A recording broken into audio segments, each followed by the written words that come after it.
Hello friends. चलिए आज की क्लास शुरू करते हैं। ये हमारी जीएस सेक्शन की मॉडर्न हिस्ट्री की 8वीं क्लास है। आज का हमारा टॉपिक है भारत में समाचार पत्रों का विकास। ना सिर्फ हम समाचार पत्र देखेंगे, सारे देखेंगे, हिंदी के देखेंगे, उर्दू के देखेंगे, पहला कौन सा आया था, कौन सा व्यक्ति था, कौन सा राष्ट्रवादी था, वो सारी चीज़ें आप देखोगे। यहाँ से आपके क्वेश्चंस बड़े एग्जाम्स में बिल्कुल आते हैं, छोटे एग्जाम्स में भी आ जाते हैं। ठीक है। फिर हम पुस्तकें भी देखेंगे, स्वतंत्रता आंदोलन के जितने भी नेता रहे हैं, चाहे वो पहले अंग्रेज रहे, उनकी पुस्तकें भी देखेंगे, और फिर इंडियंस, उनकी सारी पुस्तकें देखेंगे। तो आज की क्लास काफ़ी इंपॉर्टेंट होने वाली है, बहुत ध्यान से पढ़िएगा। जो भी स्टूडेंट नए हैं वो जाके पिछली 7 क्लासेज देख सकते हैं मॉडर्न हिस्ट्री की। जो स्टूडेंट बीपीओ की भी तैयारी कर रहे हैं तो बीपीओ की सारी क्लासेज 80 प्लस वीडियोज में 85 क्लासेज हैं, पूरी प्लेलिस्ट बनी पड़ी है, वहाँ जाके आप देख सकते हो सारी क्लासेज। ठीक है। तो सबसे पहले आते हैं, देखो पत्रकारिता कब आएगी, जब यहाँ पर प्रिंटिंग प्रेस आएगा। प्रिंटिंग प्रेस मैंने आपको बता दिया था कि यूरोपियों के आगमन का वन ऑफ द रीजन ये भी था कि मुद्रण का आविष्कार हो गया था। जब मुद्रण का आविष्कार कहाँ होगा, चीन में, तो प्रिंटिंग प्रेस का आविष्कार होगा चीन में, यहाँ से जाएगा ये यूरोप, और यूरोप वासी जब यहाँ आएंगे तो वो लेके चले आ जाएंगे इंडिया में।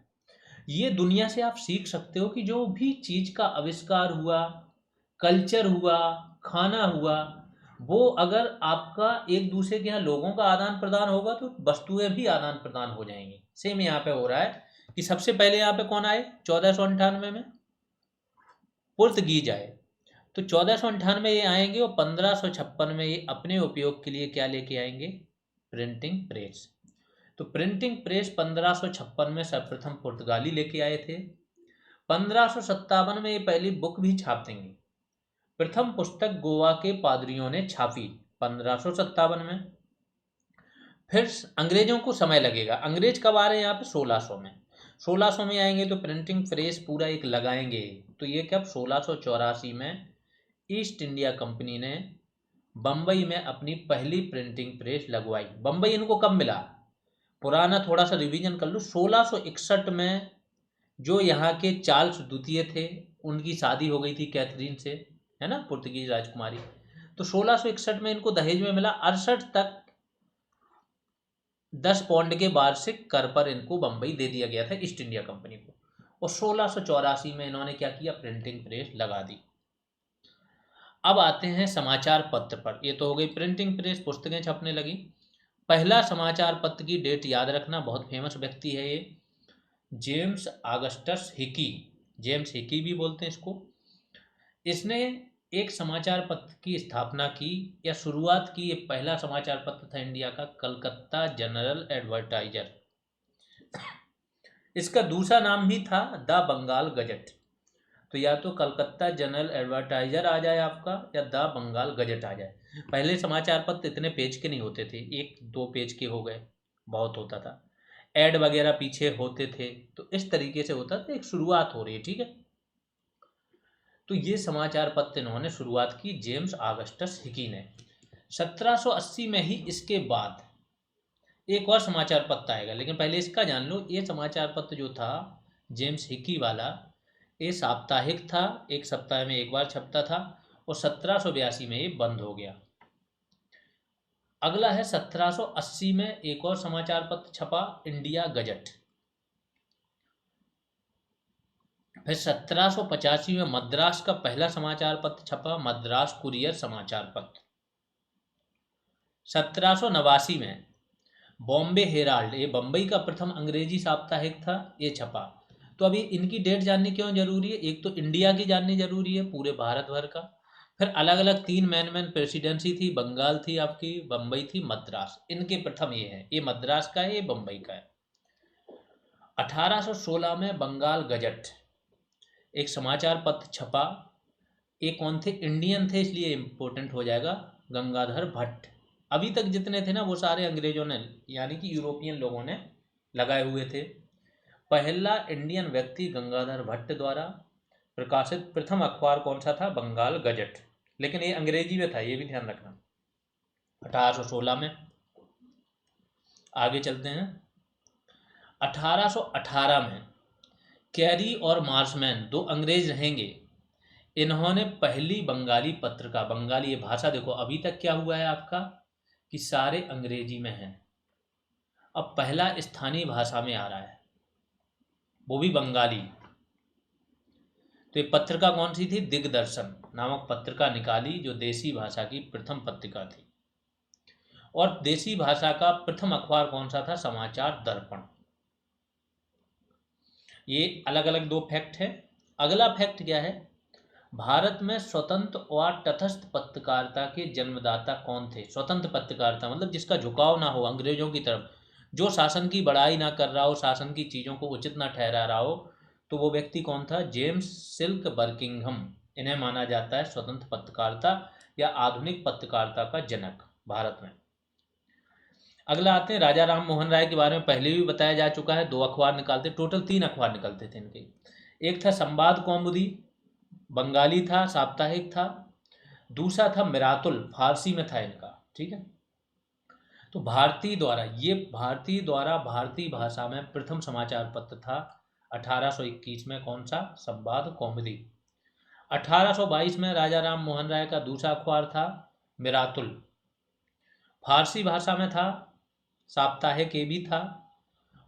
और एक इन्होंने अंग्रेजी भाषा में भी ब्रह्मानिकल मैगजीन निकालते थे, इसका भी प्रकाशन किया था। तो राजा राम मोहन राय के बारे में भी ध्यान से पढ़ लीजिए।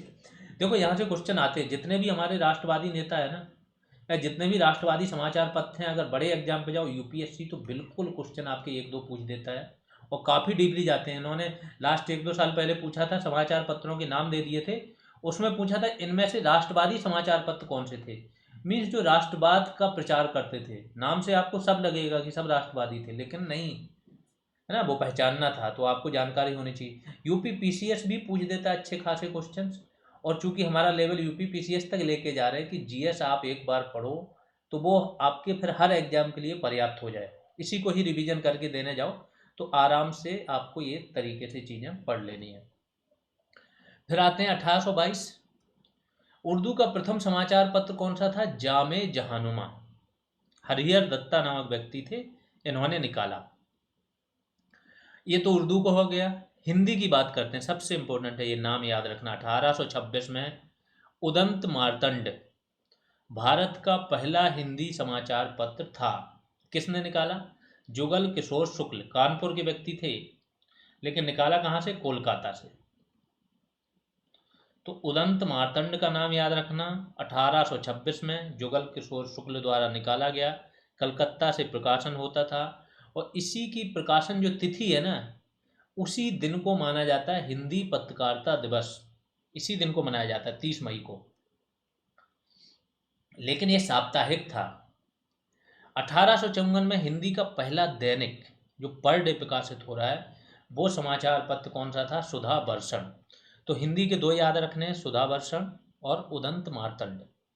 उदंत मार्तंड आपका साप्ताहिक था, और सुधा वर्षण आपका क्या है? दैनिक समाचार पत्र। अब एक और फैक्ट है, बाल गंगाधर शास्त्री जाम्बेकर, इनका नाम सुना होगा, बहुत फेमस व्यक्ति हैं। 1812 से लेकर 46 तक इनका जीवनचर्या रही है। इनको मराठा पत्रकारिता का पितामह कहा जाता है।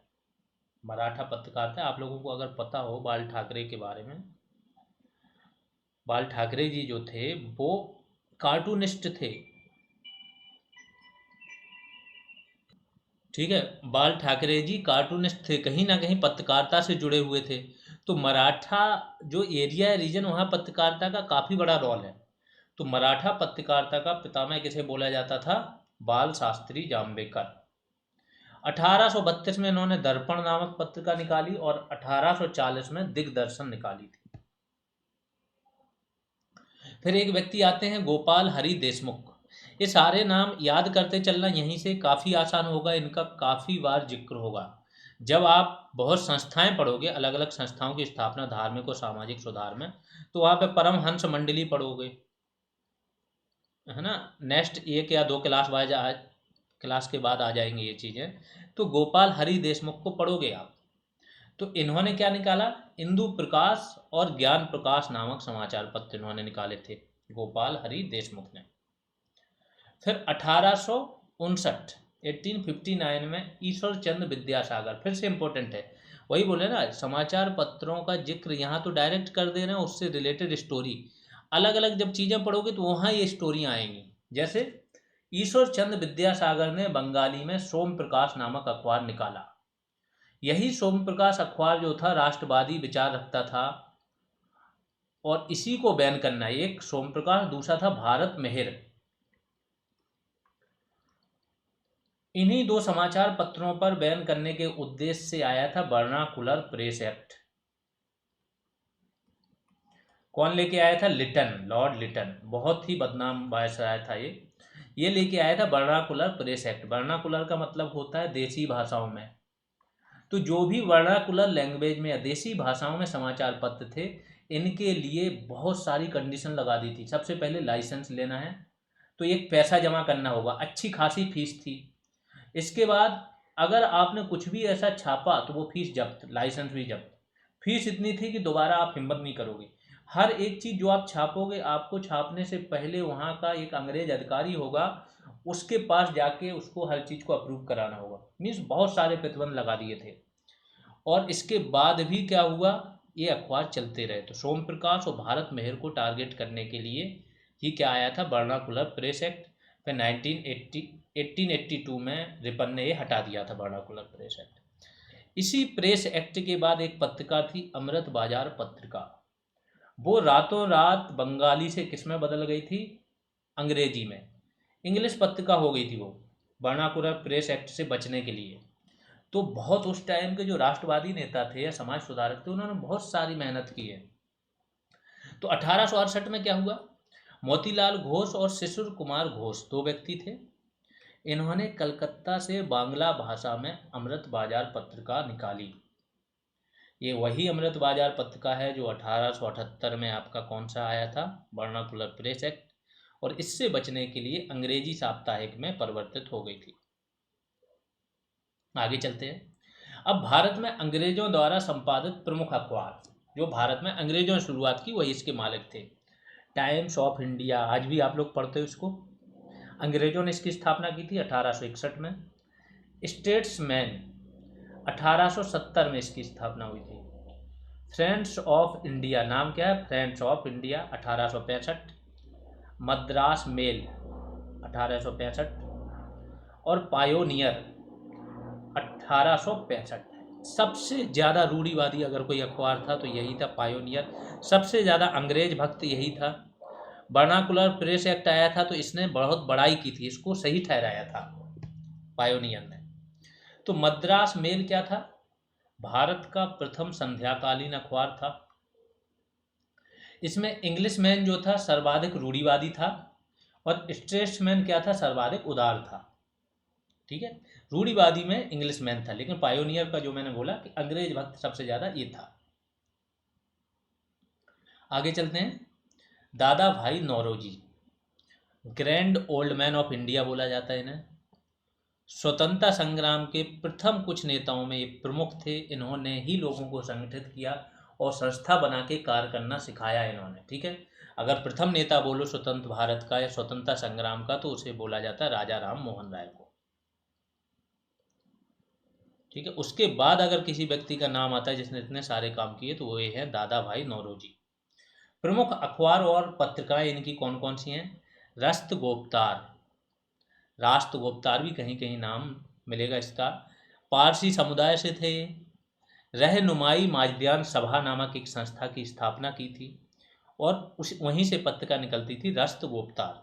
आगे चल के जब संस्थाएं वगैरह बताएंगे उसमें आ जाएगा ये। ठीक है, हिंदुस्तानी नामक एक पत्रिका निकालते थे। वॉइस ऑफ इंडिया, एक क्वेश्चन बहुत बार पूछा जा चुका। और एडवोकेट ऑफ इंडिया, ये दो समाचार पत्र भी ये निकालते थे। ठीक है, 1890 में इंग्लैंड से इंडिया नामक समाचार पत्र निकाला। जब कांग्रेस की स्थापना पढ़ाएंगे तो उसके बाद अगले कुछ पेज में ये आ जाएगा आपका कि कांग्रेस में विलियम डिग्बी थे। विलियम डिग्बी ने एक्चुअली लंदन से इंडिया नामक समाचार पत्र निकाला था, और बाद में दादा भाई नौरोजी भी इसके संपादक बने थे। ठीक है, ये कांग्रेस का समाचार पत्र था। आगे चलते हैं। 1873 में बंकिम चंद्र चटर्जी ने बंग दर्शन यानी कि बंगाल का दर्शन मासिक पत्रिका का संपादन किया। 1853 में हिंदू पेट्रियाट, ये समाचार पत्र थे, इसमें नील दर्पण, हिंदू पेट्रियाट और नील दर्पण, इनमें जो नील किसान आंदोलन है ना, नील आंदोलन, उसका जिक्र है, तो ये इंपॉर्टेंट हो जाता है। तो इसके संपादक संस्थापक कौन थे? मधुसूदन राय। लेकिन जो व्यक्ति फेमस संपादक हुए इसके हिंदू पेट्रियाट के, वो है हरिश्चंद्र मुखर्जी। 1855 में ये बन गए थे संपादक। ठीक है। बाकी जो मैंने बोला कि जो नील आंदोलन है, प्रमुख किसान आंदोलन है, उसमें नील प्रमुख है और उसका जिक्र हुआ है हिंदू पेट्रियाट में। 1879 सुरेंद्र नाथ बनर्जी, इन्होंने बंगाली नामक समाचार पत्र खरीद लिया था, किसी और ने स्टार्ट किया था उसे, फाउंडर कोई और था, इन्होंने इसको खरीद लिया था और बाद में लास्ट तक ये संपादक बने रहे। ठीक है। गणेश शंकर विद्यार्थी बहुत फेमस है, कानपुर में मेडिकल कॉलेज है, इन्हीं के नाम पर है, गणेश शंकर विद्यार्थी के नाम पर। प्रताप नामक एक क्रांतिकारी अखबार और निकालते थे ये, उसमें बहुत सारे क्रांतिकारी विचारों का वर्णन होता था। तो आप देखोगे कि कहीं ना कहीं इनका रोल रहा है, जिस वजह से आप देखोगे कि HRA की स्थापना कहाँ हुई आपकी? कानपुर। HSRA के बहुत सारे व्यक्ति कानपुर से जुड़े रहे, तो कानपुर को केंद्र बनाने में इनका योगदान है, गणेश शंकर विद्यार्थी का।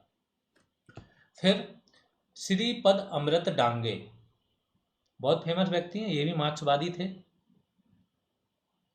जो कम्युनिस्ट पार्टी ऑफ इंडिया की स्थापना होगी, भारतीय कम्युनिस्ट पार्टी पहले होती है, भारतीय कम्युनिस्ट पार्टी, उसमें प्रमुख रोल रहेगा इनका। इन्होंने एक लेख लिखा था, गांधी बनाम लेनिन, लेनिन ने ही बोल्शेविक क्रांति की थी रूस में, तो गांधी की तुलना लेनिन से करके इन्होंने एक लेख लिखा था। और अखबार निकालते थे, द सोशलिस्ट नामक एक अखबार निकालते थे। दोनों चीज़ें याद रखना, ये लेख और अखबार। मद्रास में एक व्यक्ति थे, एम सिंगार बेलू, इन्होंने लेबर किसान गजट की स्थापना की थी। तो ये सारे हर एक व्यक्ति किसने क्या निकाला है, कौन सा अखबार का संपादक था, अब आपको याद रखना है जो जिस व्यक्ति जिससे जुड़ा था, क्योंकि यहाँ से मैचिंग भी पूछ लेते। 1913 में गदर नामक एक पत्रिका या अखबार जिसे बोलते हैं, उसका प्रकाशन हुआ, सैन फ्रांसिस्को से होता था। लाला हरदयाल का नाम सुना होगा, बरकतुल्ला थे। गदर आंदोलन बहुत बार ऑलमोस्ट हर एग्जाम में पूछ लिया जाता है, तो इसको इम्पोर्टेंट है, ध्यान रखना। ठीक है। जब ये आ जाएंगी, सारी घटनाएं पढ़ा रहे होंगे, तो इस आंदोलन का डिटेल में जिक्र होगा। तो ये अखबार ना हर भाषा में निकलता था, पंजाबी, बंगाली, अंग्रेजी, पश्तो, है ना, हिंदी, उर्दू, सब में निकलता था, सारी भाषाओं में। फ्रांसिस्को से शुरुआत हुई थी उर्दू और गुरुमुखी से। फिर कुछ व्यक्ति हैं उनके अखबार, फिरोज शाह मेहता, बॉम्बे क्रॉनिकल 1910 में निकाला, एनी बेसेंट, न्यू इंडिया और कॉमनवेल।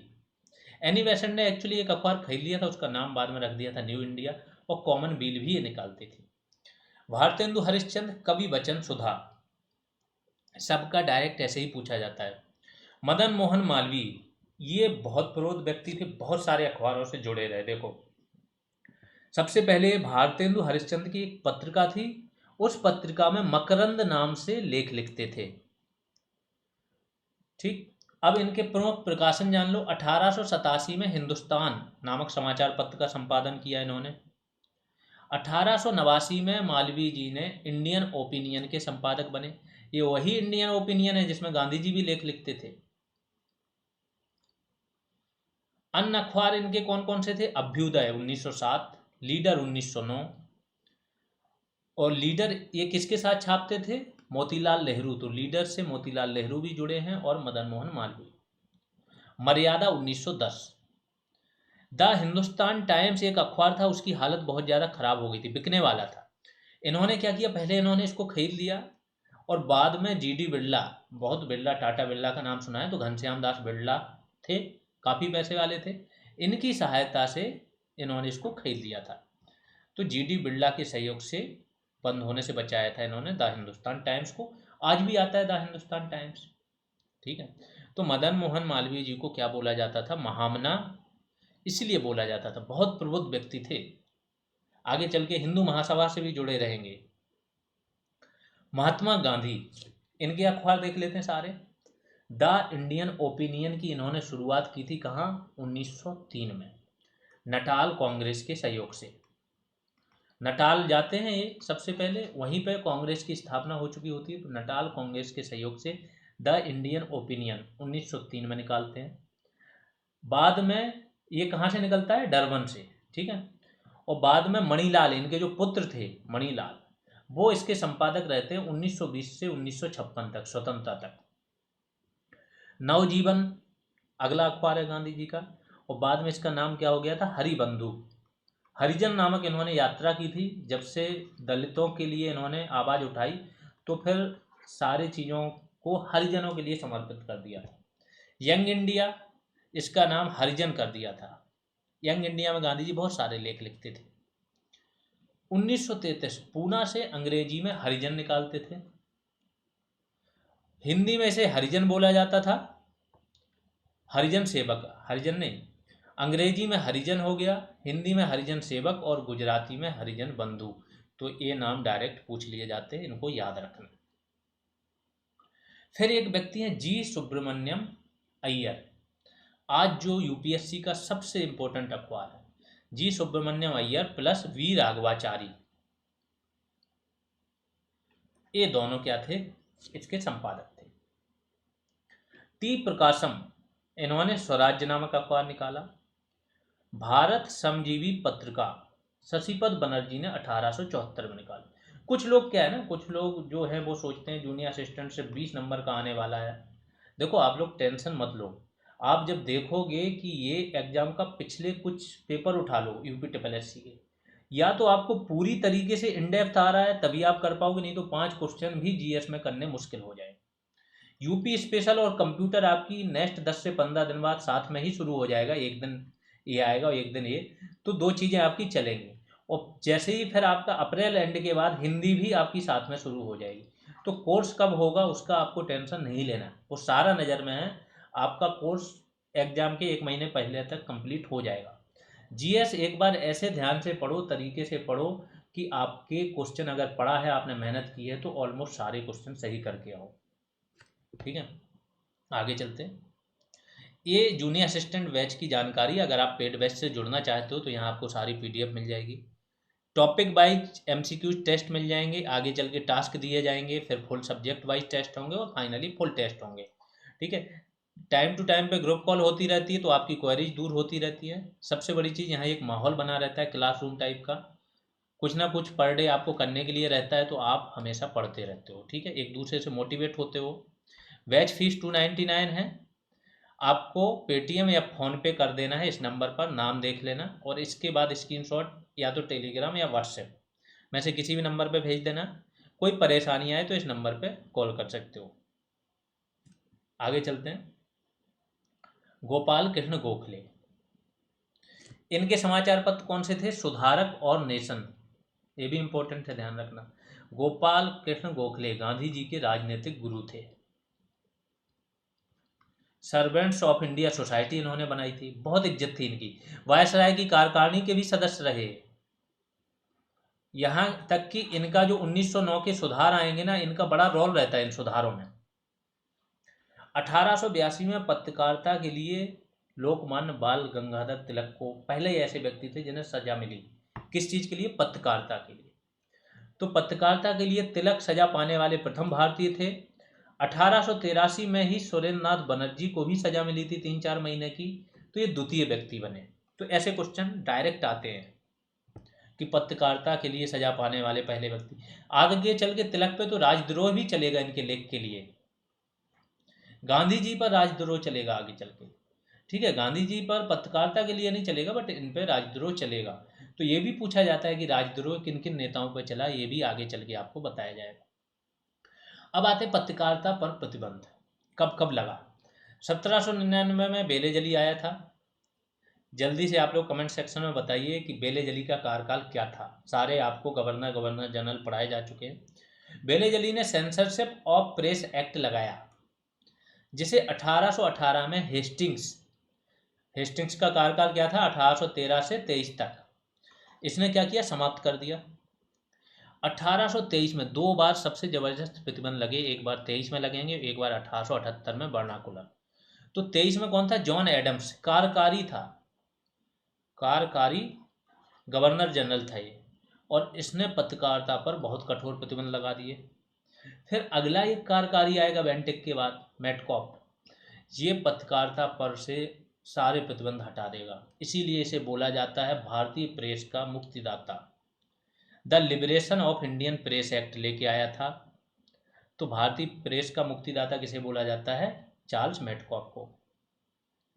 1878 में वर्नाकुलर प्रेस एक्ट आया, यहाँ पर फिर से लगा दिया गया। फिर 1882 में रिपन आएगा, वो हटा देगा प्रतिबंध। तो ऐसे ही कोई आ रहा लगा दे रहा, कोई हटा दे रहा। 1904 में सबसे कठोर कानून आया था, ऑफिशियल सीक्रेट एक्ट। क्या आया था कि आज की डेट में आप देखते हो ना, प्रेस होता है, कोई भी कागज पा जाता है उसको सनसनी बना देता है, सरकार का कागज पा जाए तो सरकार के खिलाफ। ये लेके आए थे ऑफिशियल सीक्रेट एक्ट। इस एक्ट के तहत अगर प्रेस ने कोई ऑफिशियल कागज ऐसा है जिससे सरकार को खतरा हो, उसको लीक किया या मीडिया में लेके आए, तो इन पे एक्ट लगेगा और इसमें आजीवन कारावास तक थी। यही ऑफिशियल सीक्रेट एक्ट किस पे लगा है इस टाइम? पाकिस्तान में इमरान खान पर, और अंग्रेजों का दिया हुआ ही है वो, ठीक है। 1908 और 1910 में प्रतिबंध लगाया गया फिर से। 1921 में एक तेज बहादुर सप्रू, तेज बहादुर सप्रू क्या थे? अंग्रेजों के बहुत प्रिय थे, प्लस राष्ट्रवादी नेताओं में भी ये थे, राष्ट्रवादी नेताओं से भी इनकी अच्छी बनती थी, है ना। तो ये सप्रू जो थे, यहाँ तक कि जो गांधी इरविन समझौता होगा उसमें इनका रोल रहेगा, तेज बहादुर सप्रू का। तो सप्रू कमेटी ने प्रतिबंध हटाने का सुझाव दिया 1921 में। इनकी अध्यक्षता में एक कमेटी बना देते हैं कि आप बताइए प्रेस पर से प्रतिबंध क्या हटाया जाए क्या नहीं। तो इन्होंने सुझाव दिया और बाद में प्रतिबंध हटाए गए। तिलक, लोकमान्य बाल गंगाधर तिलक, इन्होंने कौन कौन से समाचार पत्र लिखे? केसरी और मराठा का प्रकाशन ये करते थे, ठीक है। अरविंद घोष, युगांतर और कर्मयोगी। लाला लाजपत राय, इनके पूछे जाते हैं सारे। The people, Punjabi, Vande Mataram, young India, ये यूएसए से निकालते थे, ये गांधी जी वाला यंग इंडिया नहीं है ना। ये मैजनी से बहुत फेमस, बहुत ज़्यादा प्रभावित थे। मैजनी कहाँ का था? इटली। इटली का जो एकीकरण हो रहा था, तो मैजनी उनका प्रमुख व्यक्ति रहेगा। तो उसने यंग इटली, यंग यूरोप नामक संस्था बना रखी थी, और मैजनी से ही ये प्रभावित थे। आगे चल के हेनरी विवियन डेरेजियो नामक एक व्यक्ति रहेंगे, वो भी मैजनी से प्रभावित रहेंगे। तो जब आप वर्ल्ड हिस्ट्री पढ़ोगे तो मैजनी बहुत ज़बरदस्त व्यक्ति है एकजुट करने में। तो वो यंग लगा के कोई चीज़ बनाता था, इसलिए इन्होंने यंग इंडिया भी उसी से प्रभावित होकर निकाला, ठीक है। जवाहरलाल नेहरू, ये किसके संपादक थे? National Herald. अगर आप लोग थोड़े से अवेयर हो करंट अफेयर्स के प्रति, तो इसी पर केस चल रहा है सोनिया गांधी और राहुल गांधी पर। नेशनल हेराल्ड के संपादक कौन थे? जवाहरलाल नेहरू। स्थापना की थी, 4 से 5 हज़ार करोड़ की संपत्ति है इस नेशनल हेराल्ड की, ठीक है। और इसी पे चल रहा है इन पे केस कि इन्होंने फ्रॉडबाजी करके या इसके पैसे को हेर फेर की, ठीक। अबुल कलाम आज़ाद, इन्होंने अल हिलाल नामक अखबार निकाला, ये पूछा जाता है। मोहम्मद अली जिन्ना, कामरेड, हमदर्द, जन, ठीक है। ये नहीं, हमदर्द और डॉन, पाकिस्तान में आज भी अखबार निकाला जाता है, डॉन। तो ये ध्यान रखो, कामरेड, हमदर्द और डॉन। फिर भीमराव अंबेडकर, बहिष्कृत भारत अखबार निकालते थे। सर सैयद अहमद खां, ये बहुत अंग्रेज भक्त व्यक्ति था, पढ़ा लिखा था बहुत, और इनका ये कहना था कि मुस्लिम जो हैं वो अंग्रेजों से दूर रहे हैं। एक प्रकार की इन लोगों में प्रतिद्वंदता चलती है, तो मुस्लिमों की शिक्षा के लिए कहीं कोई कार्य नहीं हुआ। तो कहीं ना कहीं ये व्यक्ति मुस्लिमों के हित का सोच रहे थे, सर सैयद अहमद खां, ठीक है। तो इन्होंने तहजीब उल अखलाक नामक अखबार निकाला। एएमयू, अलीगढ़ मुस्लिम यूनिवर्सिटी की स्थापना भी यही करते हैं। और लॉयल मोहम्मडन्स ऑफ इंडिया, ये भी एक अखबार निकालते थे। लॉयल किसके प्रति? अंग्रेजों के प्रति। आगे चलते हैं। एमजी रानाडे, इंदु प्रकाश और हिंदू नामक 2 अखबार निकालते थे। केशव चंद सेन, आगे चलोगे जब आप ब्रह्म समाज की स्थापना देखोगे तो ब्रह्म समाज से जुड़े रहे हैं, ये भी बहुत प्रबुद्ध व्यक्ति थे। फिर बाद में ये अपनी अलग से नवभारत नव विधान ब्रह्म समाज बनाएंगे, है ना। तो इंडियन मिरर नामक अखबार निकालेंगे। सच्चिदानंद सिन्हा वायसराय की कार्यकारिणी में शामिल होने वाले प्रथम व्यक्ति यही रहेंगे, ठीक है। नहीं, वो सत्येंद्र प्रसाद सिन्हा थे। एक मिनट, ये सच्चिदानंद सिन्हा अलग है। ये सर्च लाइट बिहार, एक्चुअली ये अलग बिहार का जो मूवमेंट चल रहा था ना, उसका जिक्र होता था इस सर्च लाइट अखबार में, ठीक है। सच्चिदानंद सिन्हा ये अलग है। बिपिन चंद्र पाल हिंदू रिव्यू नामक अखबार निकालते थे, वो पारिदर्शक।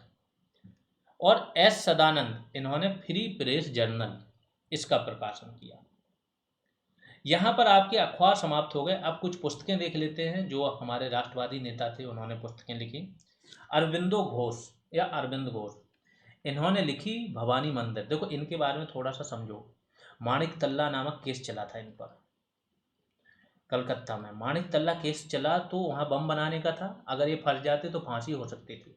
बहुत ही प्रबुद्ध व्यक्ति थे। 1903 के आसपास एक लेख लिखते हैं, न्यू लैम्प फॉर ओल्ड। जो राष्ट्रीय 1905 का जो आपका स्वदेशी आंदोलन चलेगा, तो उसमें कुछ राष्ट्रीय कलकत्ता राष्ट्रीय विद्यालय की स्थापना होगी, उसके प्रधानाध्यापक इन्हें बनाया जाता है। बंगाल की जो बंगाली व्याकरण है उसमें इनका बहुत बड़ा योगदान है अरविंदो घोष का।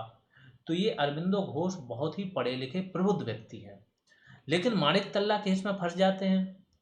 तो इनको सीआर दास इनका केस लड़ते हैं, चित्तरंजन दास इनको बचा ले जाते हैं। इसके बाद ये संन्यास ले लेते हैं राजनीति से। ये सोचते हैं अगर जान ही नहीं रहेगी तो क्या होता, खत्म हो गया था सारा टैलेंट नॉलेज। तो फिर ये क्या करते हैं, पौंडीचेरी चले जाते हैं। पौंडीचेरी में अरविंदो घोष करके एक आश्रम है, मैं गया हूँ उस आश्रम में, बड़ा विशाल सा आश्रम बना रखा है इन्होंने। वहीं पे इन्होंने बहुत सारी पुस्तकें लिखी हैं। भवानी मंदिर लिखी है, न्यू लैम्प्स फॉर ओल्ड ये पहले लिख ली गई, वंदे मातरम भी पहले, लाइफ डिवाइन इन्होंने बाद में लिखी थी, ठीक है। तो ये सारी पुस्तकें हैं इनकी, बहुत सारी पुस्तकें, 150 प्लस पुस्तकें इन्होंने लिखी हैं। लेकिन जो आपके लिए इंपॉर्टेंट है वो ये है। महात्मा गांधी, इन्होंने गीता बोध, हिंद स्वराज, शुरुआत ये गुजराती में थी।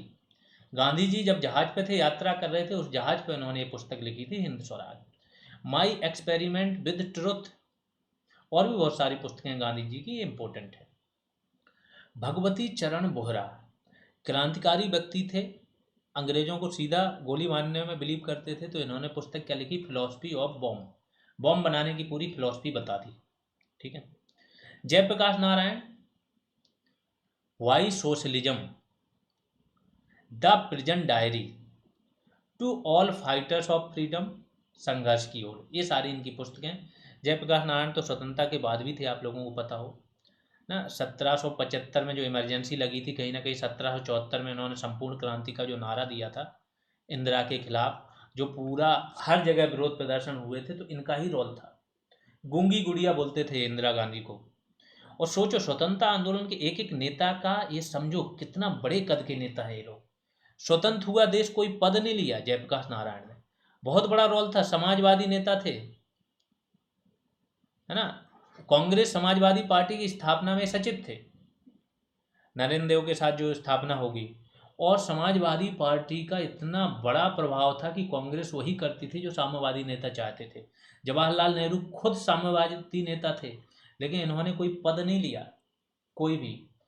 जब देखा कि बहुत सारी चीज़ें हो रही, बेरोजगारी बढ़ रही, सुन ही नहीं रहे हैं, ये थोड़ा सा तानाशाह टाइप के, आंदोलन शुरू कर दिया।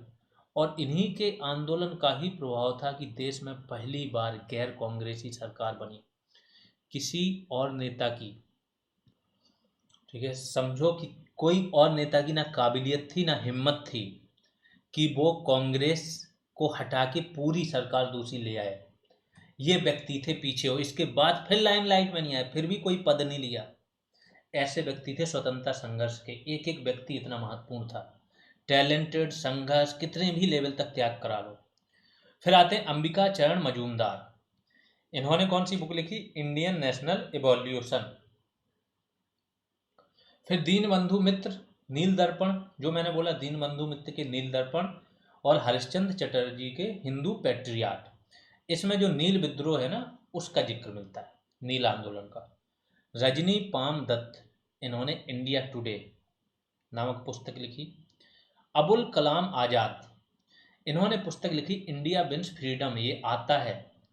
एक व्यक्ति था वैलेंटाइन चिरोल या वैलेंटाइन सिरोल नाम होता है, वैलेंटाइन सिरोल, ठीक। इसने लिख दी इंडियन अनरेस्ट। इसने क्या बोला कि जो बाल गंगाधर तिलक है ना, तो जो भारतीय अशांति है, भारतीय अशांति, उसके जनक यही व्यक्ति। पूरी पुस्तक इसने तिलक पर लिख दी। फिर तिलक को एक टाइम बाद देश निकाला हो जाएगा। देश निकाला हो जाएगा तो आप ब्रिटेन जाएंगे और इसके खिलाफ केस लड़ेंगे कि इसने ये पुस्तक लिखी क्यों, किस बेस पे लिखी। तो वो राष्ट्रवादी नेता थे, उन्हें सब कुछ करना आता था। आगे चलते हैं, भगत सिंह। इन्होंने लेख लिखा था मैं नास्तिक क्यों हूँ, an introduction to the dreamland, ये दूसरी पुस्तक है इन्होंने इनकी। तो मैं नास्तिक क्यों हूँ ये पुस्तक भी है, और an introduction to dreamland. Dayanand Saraswati Gau Karuna निधि, सत्यार्थ प्रकाश भी इन्होंने लिखी, दयानंद सरस्वती। स्वामी विवेकानंद कर्मयोग, राजयोग, भक्ति Yoga. Dinshaw Wacha shells from the sand of Bombay. Rabindranath Tagore, इनकी तो बहुत सारी पुस्तकें हैं, ठीक है। गोरा घरे बाइरे, लेटेस्ट फ्रॉम रशिया। ये इनकी जो पुस्तकें हैं ना, जब कुछ नेता हैं, 8 से 10 नेता होंगे जिनको इन डेप्थ कराया जाएगा, तो इनकी पुस्तकें उसमें आ जाएंगी, क्योंकि इनसे क्वेश्चन बहुत सारे आ रहे हैं। जवाहरलाल नेहरू भारत एक खोज यानी कि डिस्कवरी ऑफ इंडिया इन्होंने लिखी, अहमदनगर जेल में। ग्लिम्पसेज ऑफ वर्ल्ड हिस्ट्री भी इन्होंने लिखी। महादेव गोविंद रानाडे, इसमें कंफ्यूज मत होना, ये पुस्तकों की बात हो रही है, उसके पहले जो बात हो रही थी वो समाचार पत्र थे। एम जी रानाडे ने एसेज इन इंडियन इकोनॉमिक। दूसरी the rise of Maratha power. Bankim Chandra Chatterjee या चट्टोपाध्याय, इनका नाम सुना ही होगा, है ना। राष्ट्रीय गीत जो है हमारा वो इनकी उसी से ही लिया गया। तो आनंद मठ लिखी इन्होंने, बंग दर्शन लिखी, और दुर्गेश नंद ने लिखी। सुभाष चंद्र बोस की इंपॉर्टेंट है, पूछी जाती है, द इंडियन स्ट्रगल। बाल गंगाधर तिलक गीता रहस्य टिटनेस, गीता रहस्य टिनेट्स, टिटनेस नहीं, tenets of the new party. Arctic home in the Vedas. 3 पुस्तकें हैं इनकी। फिर पीसी राय, प्रफुल्ल चंद्र राय, इनका जिक्र होगा आपका स्वदेशी आंदोलन के समय। बंगाल केमिकल फैक्ट्री की स्थापना करते हैं, ये वैज्ञानिक रहते हैं, ठीक है। तो पीसी राय जो रहते हैं वो history of Hindu chemistry.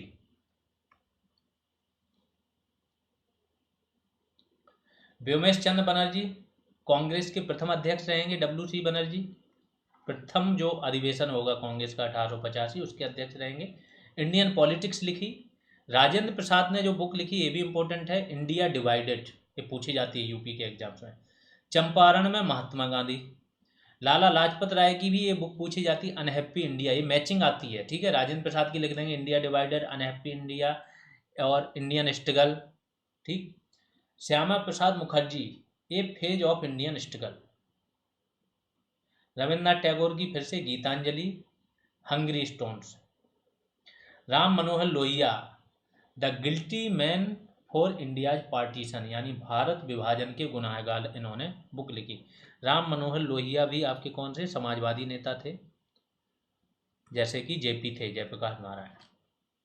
Surendra Nath Banerjee, nation in making, और बंगाली अखबार ये निकालते थे, पता ही है। दुर्गा दास जी ने जो बुक लिखी, India from Curzon to Nehru and after. यहाँ पर बुक्स आपकी सारी खत्म होती हैं। ये बीपीओ पेड बैच की जानकारी है। अगर आप बीपीओ का पेड बैच ज्वाइन करना चाहते हो तो आपको सारी पीडीएफ मिल जाएंगी, तीनों अलग अलग सब्जेक्ट की। एमसीक्यूज मिल जाएंगे, टोटल बहुत सारे एमसीक्यूज क्वेश्चन है, हर टॉपिक पर 150 से 200 क्वेश्चन हर टॉपिक पर है। ऐसे 27 टेस्ट मिल जाएंगे, कंप्यूटर पर अलग मिल जाएंगे, और रेगुलर रिवीजन प्रोग्राम आपका चल रहा है तो आप उसमें पार्टिसिपेट कर पाओगे। इस नंबर पर पे करना है आपको, नेम ये देख लेना, इसके बाद टेलीग्राम या व्हाट्सएप पर स्क्रीनशॉट भेज सकते हो, ठीक है। बाकी आप लोगों को अगर क्लासेस सही लग रही हैं तो बिल्कुल शेयर करते रहिए, अपने आसपास चीज़ों को बढ़ाते रहिए। अभी के लिए इतना ही, धन्यवाद।